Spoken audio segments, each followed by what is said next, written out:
ಕೊಟ್ಟಿದ್ರು ಸರ್. ನಾವು ಬಡವರು ಹಂಗಿವೆ ಚಿನ್ನ ಕೊಟ್ಟು ನಾವೆಲ್ಲಿ ಇರೋ ಗಂಟ ಬಟ್ಟೆ ಬರೆ ಪ್ರತಿ ಒಂದು ನಾವು ಅಲ್ಲಿ ದಾರಿ ಎರ್ದು ಹಂಗಿವೆ ಅವ್ರು ಅತ್ತೆ ಹೇಳಿ ಮೊಯ್ದ ಅವ್ರ ಗಂಡ ಎಲ್ಲ ಸೇರ್ಕೊಂಡು ವರ್ದಕ್ಷಿಣೆ ಇಸ್ಕೊಬೋದ ಕಿರುಕುಳ ಕೊಡ್ತಿದ್ರು. ಅಷ್ಟು ವರ್ಷದಿಂದ ನಾವು ಕೊಟ್ಟು ಎಲ್ಲನೂ ಸಾಕಾಗಿತ್ತು. ಇವಾಗ ತಾಲಿನೂ ಸುಧಾ ಕಿತ್ಕೊಬಿಟ್ಟಿದೆ. ನನ್ನ ಮಗಳು ತಾಲಿ ಕೊಡ್ಲಾಕಂಡು ಅಂದ್ರು ಎಲ್ಲ ಗ್ರಾಮ ಸೇಲ್ ಮೇಲೆ ಬಂದು ತಾಲಿ ಹಾಕಿದ್ರು. ತಾಲಿ ಹಾಕಿದ್ಮೇಲೆ ತಿರ್ಗಾ ನಾತೋತು ಒಂದು ಹೊತ್ತೆ ಸೇರ್ಕೊಂಡು ರುದ್ರೇಶ ನಾನು ರುದ್ರೇಶ್ ನೆಡ್ತಿ ನಮ್ಮ ಬೀಕ್ತಿ ನಾವು ಚಂದ ಮೈದ ನಾನು ಹೊಳಿ ಮೇಲೆ ಸೇರ್ಕೊಂಡು ಹೊಡೆದ್ಬಿಟ್ಟು ಚಿತ್ರಿಂಸೆ ಕೊಟ್ಟು ಅವ್ರ ಊರಾಗ ಕೊಳ್ಕ ಹಾಕ್ಬಿಟ್ಟು ಅವ್ಳ ಮದುವೆ ತವಿಂದ ನಾವು ಪ್ರತಿ ಒಂದುವೆ ಹಸಿಟ್ಟು ತವಿಂದ್ವೆ ಖಾರ ಪುಡಿ ತವಿಂದು ಪ್ರತಿ ಒಂದು ತಗೊಂಡೋಗಿ ನಾವು ಕೊಡೋವು ಸಹ. ಅವ್ನಿಗೆ ಏನು ತಂದು ಕೊಡ್ತಿಲ್ಲ, ಏನಾರ ಕೇಳೋ ನಾವು ತಂದು ಕೊಡಿಕ್ಲ. ನನ್ನ ಮಗಳು ಅಷ್ಟು ಬರ್ಗೇಟಿ ಅಷ್ಟೊಂದು ಕಷ್ಟ ಕೊಟ್ಟ ಸಹ ನಾವು ಇರೋ ಗಂಟ ಮಾಡ್ತೀವಿ ಕಣಂತ ಮಾಡಿದ್ರೆ ಹೆಂಗೋ ವನವಾಸ ಹತ್ತಿದ್ಲು. ಆ ವನವಾಸ ಹತ್ರ ಬಿಡ್ದೇನೆ ಒಂದು ಹೊತ್ತೇಲಿ ಕರ್ಕೊಂಡೋಗಿ ಕೊಲೆ ಮಾಡವನೆ. ಮದುವೆ ಮಾಡಿ 6 ವರ್ಷ ಆಯಿತು. 6 ವರ್ಷದಿಂದ ಇದೇ ಕಷ್ಟ ಕೊಟ್ಟು ಇದೇ ಶಿಕ್ಷೆ ಕೊಟ್ಟ. ನನ್ನ ಗಂಡ ಕೇಳ್ಸ್ಕೊಂಬ ನನ್ನ ಗಂಡನಿಗೆಲ್ಲ ಕೆಡಿಕೊಂಡು ಹೊಡೆದ. ನನ್ನ ಗಂಡನಿಗೆಲ್ಲ ಮೂಗೆ ರಕ್ತ ಬರ್ಸಿ ಊರು ಗ್ರಾಮಸ್ಥರು ಎಲ್ಲ ಹೇಳಿದ್ರು.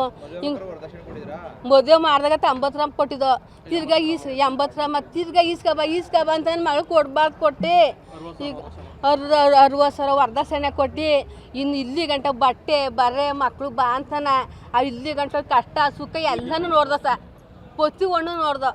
ಅವಳಿಗೆ ಇವತ್ತು ಗಂಟ್ಲು ಈಗ ಬಂದಲ್ಲ ಶುಕ್ರವಾರ ಆವತ್ತುವೆ ಹಸಿಡು ತವಿಂದು ಖಾರ ಪುಡಿ ತವಿಂದು ಪ್ರತಿ ಒಂದು ಚಾಪ್ಲಿ ತವಿಂದು ತೆಗೆದು ಕೊಡ್ತೀವಿ ಆಗ್ತದೆ. ತಮಗೂ ಗಟ್ಟು ತವಿಂದುವೆ ಅಲ್ಲಿಂದ ನನ್ನ ಮಗಳು ಅವ್ವ ನಾನು ಬಾಳ್ತೀನಿ ಏನೇ ಕಷ್ಟ ಬಂದ್ರು ಎಂದು ನಾನು ಇದೇ ಮನೆ ಬಾಳ್ತೀವಿ ಎಂದು. ಆಗ 8 ಗಂಟೆ ಹೊತ್ತಲ್ಲಿ ಫೋನ್ ಮಾಡಿದ್ವು.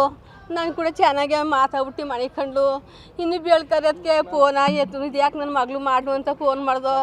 ಮಾಡೋದು ಕೇಳಿ ಮಗ ಎತ್ತದ ಇದೇನವ ನಿಮ್ಮವ್ವ ಎಲ್ಲ ಅಂದಕ್ಕೆ 5 ಗಂಟೆ ನಾನು ತಿಂದ ಅವ್ವ ಕಾಣ್ತಾ ಇಲ್ಲ ಅಂದ್ಲು. ನನಗೆ ಯಾಕೋ ಜೀವ ನಿಲ್ಲೋ ನನ್ನ ಮಗಳಿಗೆ ಇಷ್ಟ ಎಲ್ಲ ಮಾಡಿ ನಾವು ಬಡವರು ಸಹ ಕೂಲಿ ಮಾಡಿ ಅಷ್ಟು 50 ಗ್ರಾಮ್ ಚಿನ್ನ ಕೊಟ್ಟು 60,000 ರೂಪಾಯಿ ವರದಕ್ಷಿಣೆ ಕೊಟ್ಟು ಇಲ್ಲಿ ಗಂಟ ಕಷ್ಟ ಸುಖ ಎಲ್ಲ ನೋಡ್ದು. ಇಲ್ಲಿಗೆ ಬಂದು ನೋಡೋದಕ್ಕೆ ಅವ್ರ ಅತ್ತೆ ಇತ್ತಿಲ್ಲ ಅವ್ನಿತ್ತಿಲ್ಲ ಅವ್ರ ಅತ್ತೆ ಎಲ್ಲ ಇದ್ಲು. ನನ್ನ ಮಗಳು ಎಲ್ಲ ಅಂದಕ್ಕೆ ನನ್ನ ಮಗನ ಮೇಲೆ ಜಗಳಕ್ಕೆ ಹೋದ್ಲು. ಇಷ್ಟು ಜನ ಸೇರ್ಕೊಂಡು ಸಹ ಕೊಲೆ ಮಾಡಿ ಅಲ್ಲಿ ನೀರು ಇಲ್ದೋಗಿ ಬಾವಿಗೆ ಗಿಡ ಸಂದಿಗೆ ಹಾಕ್ಬಿಟ್ಟಿದ್ರು ನನ್ನ ಮಗಳು. ನಾನು ಬಾವಿ ಇಷ್ಟು ಮಾಡಿ ಸಹ ನಾನು ಇನ್ನೇನು ಮಾಡಬೇಕಾಯ್ತು ನೀವೇ ಹೇಳ್ರಿ ಸಹ. ನಮ್ಮ ಕಷ್ಟ ನೀವು ಅರ್ಥ ಮಾಡ್ಕರಿ. ನಾನು ಇಷ್ಟು ಕಷ್ಟ ಬಿದ್ದು ನನ್ನ ಮಕ್ಳು ಸಾಕಿ ಇವತ್ತು ಹಿಂಗೆ ಕೊಲೆ ಮಾಡಿದ್ರೆ ಯಾರು ಸುಮ್ಮನಾದರು ಸಹ. ತಿರ್ಗಾ ಬಂತ ಶುಕ್ರವಾರ ಸಂದೆಯಲ್ಲಿ ಅನ್ನಂತೆ ನಮ್ಮ ಅಪ್ಪರಿ ಎಲ್ಲಿ ಗಂಟ ಮಾಡೋರು ಒಂದಕ್ಕೆ ತಾಲೆಲ್ಲ ಕಿತ್ಕೊಂಡು ಹೊಡೆದು ಬಡ್ದು ಎಲ್ಲನೂ ಮಾಡಿದ್ರು. ಈಗ ಶಿವಕುಮಾರ್ ಅಂತ ಹೋಗಿ ಒಪ್ಸಿದ್ರಂತೆ ಅನ್ನಪ್ಪನಿಗೆ. ಅವರೆಲ್ಲ ಬಂದು ಹೇಳ್ರು ಯಾರು ಮಾತನ್ನ ಕೇಳ್ದೆ ನನ್ನ ಮಗಳಿಗೆ ಚಿಕ್ಸಿ ಬಂದನ ಕೊಟ್ಟು ಒಂದು ಹೊತ್ತಲ್ಲಿ ಹೊಡೆದ್ಬಿಟ್ಟು ತಗೊಂಡೋಗಿ ಆ ಕೊಳಕೆ ಹಾಕ್ಬಿಟ್ಟ ಕಣಪ್ಪ. ಅವಳನ್ನ ಬೀಗ್ತೀನವೇ ಮೊನ್ನೆ ದಿವಸ ಹೊಡೆದಂತೆ ಹೊತ್ತು ವರದಕ್ಷಿಣೆ ಇಸ್ಕೊಬಂತ ಈಗೂ ಹೊಡೆಯೋದು ಮೈದ ಆ ರುದ್ರೇಶನ ಎತ್ತಿ ಮಾತು ಕಟ್ಕೊಂಡು ನನ್ನ ಮಗಳಿಗೆ ಕೊಡಬಾರ್ದು ಕಷ್ಟ ಕೊಟ್ಟರು ಕಣಪ್ಪ. ರುದ್ರೇಶ ನಮ್ಮ ಹೆಸರು ತಾಯಮ್ಮ. ಇಷ್ಟು ಕಷ್ಟ ಕೊಟ್ಟು ಕಣಪ್ಪ ನನ್ನ ಮಗಳಿಗೆ ನ್ಯಾಯ ಕೊಡಬೇಕು. ನಾವು ಬಡವರು ಕೂಲಿ ಮಾಡಿ ಎಲ್ಲ ಮಾಡೋದಲ್ಲಪ್ಪ ನಾವು.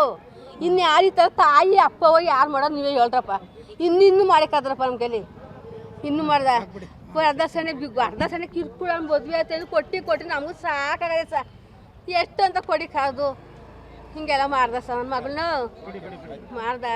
ಅದು ರುದ್ರೇಶ ಅಲ್ಲಿ ಹೇಳ್ತೀರಿ ಎಲ್ಲರೂ ಸಹ ನೀವು ಕ್ರಮ ತಗೋಬೇಕು. ನಮ್ಮಂತ ಬಡ್ದಿಗೆ ನೀವು ಸಹಾಯ ಮಾಡಬೇಕು. ನಿಮ್ಮ ಕೈ ಮುಗ್ದು ಬೇಡ್ಕದ್ ನಾವು ಮಕ್ಕಳು